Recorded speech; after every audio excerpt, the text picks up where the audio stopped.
A mild-mannered chemist and an ex-con must lead the counterstrike when a rogue group of military men, led by a renegade general, threaten a nerve gas attack from Alcatraz against San Francisco. The Rock is up next on Inside Movies.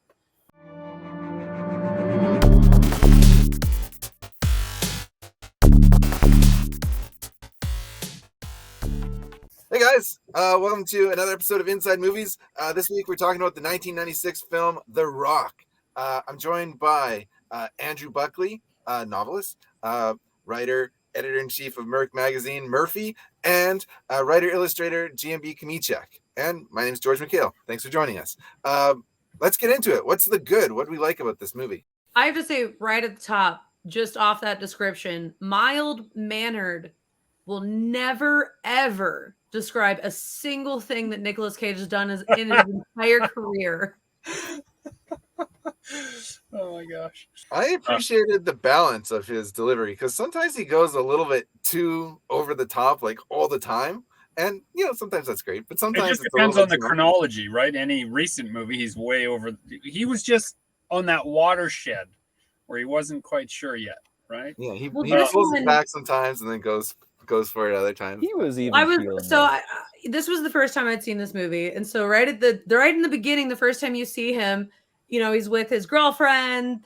They have like a kind of what I took as a kind of awkward sex scene, and then her saying, "Oh, I'm pregnant," and that whole it all came across very Nic Cage on like the bad side. On like the not believable side, but then immediately as soon as he was in doing the job, then I believed it 100% completely. I think it was just like that. I don't know if it was like a timing thing or like an editing thing that was just kind of like, it just wasn't, or maybe they just didn't have like the chemistry that I would kind of expect from that sort of relationship. But as soon as he got in and was like doing the work of being an agent, I loved it. I loved every second of his acting after that. The pacing of this movie is relentless. It just marches on and on and on and on, but it's so cool. This is definitely, in my opinion, Michael Bay's best movie. Oh yeah, it's a shot of Michael Bay like directly into the bloodstream because it is like really like, and even just the combination of Nicolas Cage and Sean Connery. I mean, Connery just.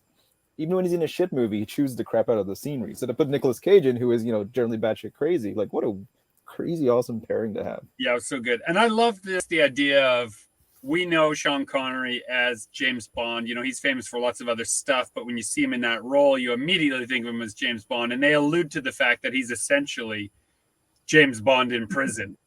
Yeah. Who's now busting out to go cause some trouble. I like the kind of the friendship between Nicolas Cage and Sean Connery's characters. Mm-hmm. I think Sean Connery was very suspicious of him at first, but then when Nicolas Cage shows him that kindness of not embarrassing him in front of his daughter, you could see like the friendship actually form right before your eyes. And I was like, all right, like this guy realizes that Nic Cage isn't the man. He's just some geek. And so he's like, all right, I'm not, Sean Connery's character has no love for any like authority figure in the movie, but Nicolas Cage's character, he, kind of takes care of. And then I like Nic Cage kind of standing up to him because he's like, when he says that, Carla was the prom queen. Oh, that's one of the best lines. Yeah. Well, or even there's this sort of respect that he has for him by the end of it, where he's not gonna, when everyone else is dead, and he's like, well, you know what? I'm gonna go and be with my daughter. And then Nick finally says what he does, and Sean Connery trusts him. He says, okay, you know what? Okay, I'm gonna come back and I'm gonna save your life, and then we're gonna go do this. Like, I think that they did a really good job of building a relationship throughout the movie with those two. Yeah, it was an interesting bit of buddy chemistry that you don't expect, I think. It was a surprise. I mean, I think it surprised everyone at the box office. They knew it was going to do well, but they didn't quite expect, right, that everyone would like it. The Rock is a ridiculous premise, and the VX gas and the Ed Harris thing and all that kind of stuff. But once you put, like any Michael Bay movie in that era, once the meat grinder starts, you're right there with the characters right to the end. And that scene where they're coming up through, which I guess must be like the showers in Alcatraz, where the like SEAL team or whatever is trying to breach it and they get caught in the high ground exchange, holds up. Like, that's a tense. I know how that's going to turn out, and I was still edge of my seat. Like, that's a great sequence. That's what Michael Biehn. He was in Terminator, right?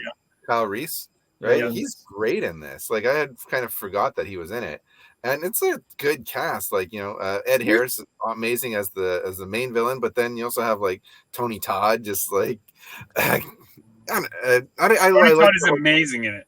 And do you think that his ghost goes on to be Candyman from there? No, he's not. No. Like, does his corpse land from the rocket in Harlem? No, I guess it's pointed the wrong way. It'd have to go all the way around the Earth to hit New York. Yeah, okay. All right, it doesn't connect, but it could. This is one of those movies, though, that you look at kind of the secondary cast, and there's so many faces that you recognize that went on to like do like get big roles and like do cool films and TV shows. Like there's the guy from Scrubs. Yeah, I mean there's so many people. Like, this was one of those movies that it was just constantly like, oh my god, it's that guy. Oh, it's that guy. Like, and I always really enjoy that. It's almost like what you're suggesting is that there's some credibility to the idea that who you know in Hollywood maybe helps open doors for you later in your career. No, it couldn't be true.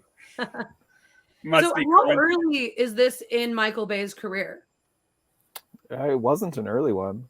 He was already. I thought it was like he had done Bad Boys. I thought Bad Boys was his first movie, and is this his second? Bad Boys was the first one, then The Rock was his second one, and then he went on to do Armageddon, Pearl Harbor, Bad Boys 2, etc., etc. So it was only his second big-ass movie. That's awesome. Like, there's so many great action scenes in it. The car chase to start things off through San Francisco. Them kind of breaching the Alcatraz and sneaking through the sewers, and I don't know, and the crazy set piece with them in like the carts and stuff. Like, why is there all these carts and these like swinging things in the basement of Alcatraz? I don't know, but it's cool, right? That's the laundry room, isn't it, or something? That's a pretty elaborate laundry room. Yeah, I guess it was meant to be a way bigger scene too, and they ended up cutting it down. Like, there was like a cart chase kind of thing that was supposed to happen, and like Indiana Jones style. Kind of, but then I guess they thought it wasn't believable to have that in the basement of Alcatraz. So just leave a little bit. Just a tiny little bit. Just cut it down a tiny little bit. I do like a little touch of like political commentary with Ed Harris's character saying like these guys, they give their lives to the country and they don't even get a military burial. And I like that. It kind of reminded me of like First Blood a little bit. With just a little bit of commentary with your action. I don't know. I liked Ed Harris's character. Like, I like at the beginning where he's like saying goodbye to his wife and he's like, I couldn't do this while you were still here, but now I've got something to do. And it's like, just kind of made him just a little bit more believable as a character. And that he had no intention really of going through with it at all. And, but I don't know if that's necessarily true. I think that Sean Connery actually got through to him a little bit when he was trying to distract and trying to give Nic Cage a little bit more time to get the trackers out of the bombs. I think that what he said to him about being like, you're an idiot. And then it took a little bit for him to finally be like, no, I think when he hit, for the bomb to go off, I think that originally he was going to let it happen. There's a reason that everyone was surprised when it went off course. Yeah, I agree with you. I think he's they wouldn't set it up as his wife being gone is his inciting incident. He has no one to answer to now, whom he loves, right? And so now he can do the terrible, difficult thing. And obviously his entire team was 100% ready to kill all of those people. Everybody. Oh yeah. Yeah, they're scumbags. Point. But no, that's a solid point. That I was being skeptical of your point there, but that makes sense. He put together a team who was absolutely willing to kill everybody. Yeah. So why would he not be committed to go through with it up until the point that he changed his mind? So he and how many times did they establish him being an excellent leader and a careful leader Yeah. and a careful strategist, which means that was his plan right from the beginning. You wouldn't Totally. put anyone on the team that could talk you out of it. No, that's totally It's true. either that or he thought there was no way that they weren't going to get out of there Go with the for it. money. Yeah, That he that's true. didn't think that that was possible, that the U.S. government that had already slighted them so awfully could let this happen. He's not looking at it as, I'm going to kill all these people. They're going to kill all these people if they don't do this. And then they didn't do it. And so he's stuck there being the man with his finger on the button. And what a villain. He was going to ruin sports for America. Right? So you better make sure you send in Nic Cage to see that the job gets done. I kind of like your point there, because like that really shows like a character arc for the villain, which you don't always get, right? You know, usually they're pretty one-dimensional.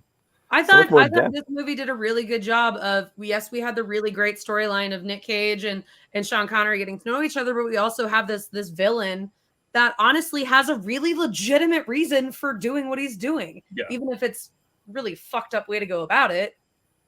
Yeah, I enjoyed it on both ends. Let's face it, Ed Harris is an incredible actor, so you got to give him something to work with, right? I'm sure that was part of him wanting to take the role in the first place, that it wasn't a one-dimensional villain. There was somewhere to go. He complained a lot during shooting because Bay insisted on lots of close-ups, and Harris was pissed because he was acting with his whole body and it was not getting captured all the time. Apparently, it was a sore point. What a thing I really liked about this film is the way that Sean Connery was a bit of a wordsmith. That reminds me of Wordsmith Academy. Andrew, why don't you tell us about it? With that transition, how could I not? How's that for a segue? It's really good. Wordsmithacademy.com. You go there. It's an online writing school that we currently just rejigged. We have instructors from all over the world in different genres and of writing and walks of life. So we have screenwriters, we have novelists, we have people who are poets, and they all teach their craft through online classes that are live or recorded. And we have self-paced courses people can take too. So if you're looking to advance your writing career, if you're looking to just get that idea out of your head, start getting down on paper, then Wordsmith Academy can help. Let's get into the bad. What did we not like about The Rock? There was one moment that took me out of it, and it was right before they were going to actually go to The Rock, when Nic Cage, someone asked Nic Cage, have you ever been in combat before? And he goes, well, I don't know. What do you mean by combat? And then they do this really slow zoom in on one of the soldiers as he explains exactly what they're about to do. And then Nic Cage goes, yeah, no, I haven't done that. And it just totally pulled me out of it. That seemed like it was like an afterthought, putting that shot in with that actor too. I don't know. Yeah, it's like they were doing him a favor. So a negative for me is that, Ed Harris's character kind of steps aside, and he's like no longer the focus at the end. And then you have like this subordinate, but it's not even like Tony Todd. It's like this other guy, the young guy with the hair. And I'm just like, who is this guy? I don't even remember him from the beginning of the movie. He was just kind of around, but I don't think he really had any lines at the beginning of the movie. And now all of a sudden he's like the main threat. That seems bizarre to me. Like maybe it should have been like the number 2 in charge, like the suburbia guy or something like that. That should have been the main villain at the end. If you're going to give Ed Harris's character a story arc, and then but the young guy at the end, that's the main villain. I'm like, where'd this guy come from? I don't even remember. It did feel like there was something cut. Like there's a scene, a transition, a setup, a +1 for that character that we don't see. I don't have anything really bad to say about it. My bad list for this was really lame because, I mean, I'm going to point out a plot hole in The Rock. I mean, it's a Michael Bay movie. Like, the boilers are all running at Alcatraz. Why the fuck would all the boilers be running at Alcatraz? It's not functioning. Like, there's stupid shit like that, but it's there because they need it for, to move the story forward. So I didn't even question it. As far as them doing like it, so the whole thing starts out with people giving a tour. Alcatraz is a running museum. It is a museum, but I don't think you need like massive boilers running in the basement for the whole building. I mean, maybe that's their only power source. Oh, maybe. I don't know. Again, like I said, it's a lame point. I got nothing bad to say about this movie. But it's funny because at this point, like it's like what you said. it's a Michael Bay movie, so of course, who cares? Don't think too much about it. Just go along for the ride. It's a roller coaster. But Michael Bay wasn't quite Michael Bay yet. So it still had to stand on its own. And it was kind of ridiculous as a film. And it's kind of amazing what a great film it turned out to be, that it even got made, right? Because there are some expensive, ridiculous conceits in this film that they pull off quite expertly, and they're amazing. They went ahead with this as a Nicolas Cage vehicle, and Sean Connery only signed on because Nicolas Cage was playing that particular character. So I guess he really wanted to act with him. That's surprising. I thought so too. That's a weird pull for me. And then Cage apparently was like super terrified the entire time because he knows Connery is this, famous actor, and it was. I mean, Cage had done a bunch of stuff, but he'd always done. I don't know. He hadn't really stretched his acting chops. I don't think. I mean, outside of what, Raising Arizona, or I can't even.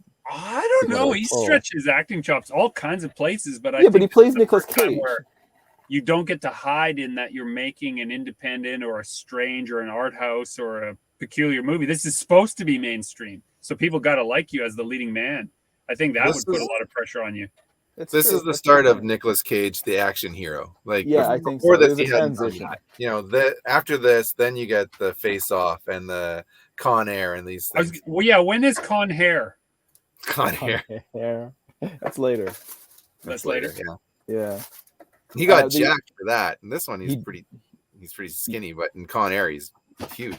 I think Con Air was the only one that he was really ripped in too. After that, you never really see that body anymore. I think he worked real hard. It was like, this is way too much work. Fuck that shit. Production value behind this, though, as you say, because I guess it actually makes sense now what I read. Because this was only Bay's second big action flick, like the studio was really rough on him, like throughout. And it was only because of Connery's involvement. Like anytime Bay would go to a meeting, Connery would be like, I can come with you. And because Connery was in the room, the execs would kind of tone down their reaming out of Bay for being over budget or behind or whatever. Because the car chase took like 1,000 signatures to get approved, and it pushed the budget really high and it pushed the behind schedule. And so 3 studio execs came to the set to like shit all over Bay, and he was so worried. And Connery's like, I'll come with you. And Connery just stood behind Michael Bay the whole time, and they just didn't give him the same amount of shit because you're not going to do it in front of Connery. That's I'm a studio whisperer, Michael. It's gonna be okay, Michael. It makes me think of the little meme of like a little warrior that's just started in a video game. Then you've got the big buffed out warrior that's got all the everything, and it just stands there taking all the arrows. Like, I got you. It's really sweet to think of Michael Bay as like the little new I'd like director. instead to think of Sean Connery standing behind Michael Bay in a production meeting, dressed in the Zardoz costume that he kept. And that's why no one spoke up in those meetings. That's, in my mind, that's how it went down. It'll be disappointing for you, but most of the time he was dressed in a golfing outfit because I guess Connery was golfing like every day. Well, golfing in the Zardoz outfit. I would hope so. Right? The Wizard of Golf. That swing, though, you would really pinch when you did that swing. It's aerodynamics. You've got nothing holding you back. I don't know about that. It's tight in the wrong places. This was my kind of introduction to Sean Connery because 80s kid, and I knew that he had been James Bond, but I hadn't seen a lot of the original James Bond movies. Like for me, it was like Roger Moore on TBS as James Bond, and so Sean Connery here, he had like a kind of resurgence after this one because Highlander 2 had like kind of put the brakes on his career a bit. And see our other video about Highlander 2. They weren't brave enough to let him just have no hair because Sean Connery, that's a hairpiece in that film. It's a good looking hairpiece. Yeah, it is a great, like whoever put that together for him. I did enjoy the moment on the roof. I won't tell anyone you killed me. Or you killed him. Just tell me that you like your hair. They couldn't do him bald and still have that line. That's true. That's true. That was probably, they worked backwards from there at the production meeting. Well, he stood with his ponytail, with a fake ponytail on in his Zardoz outfit.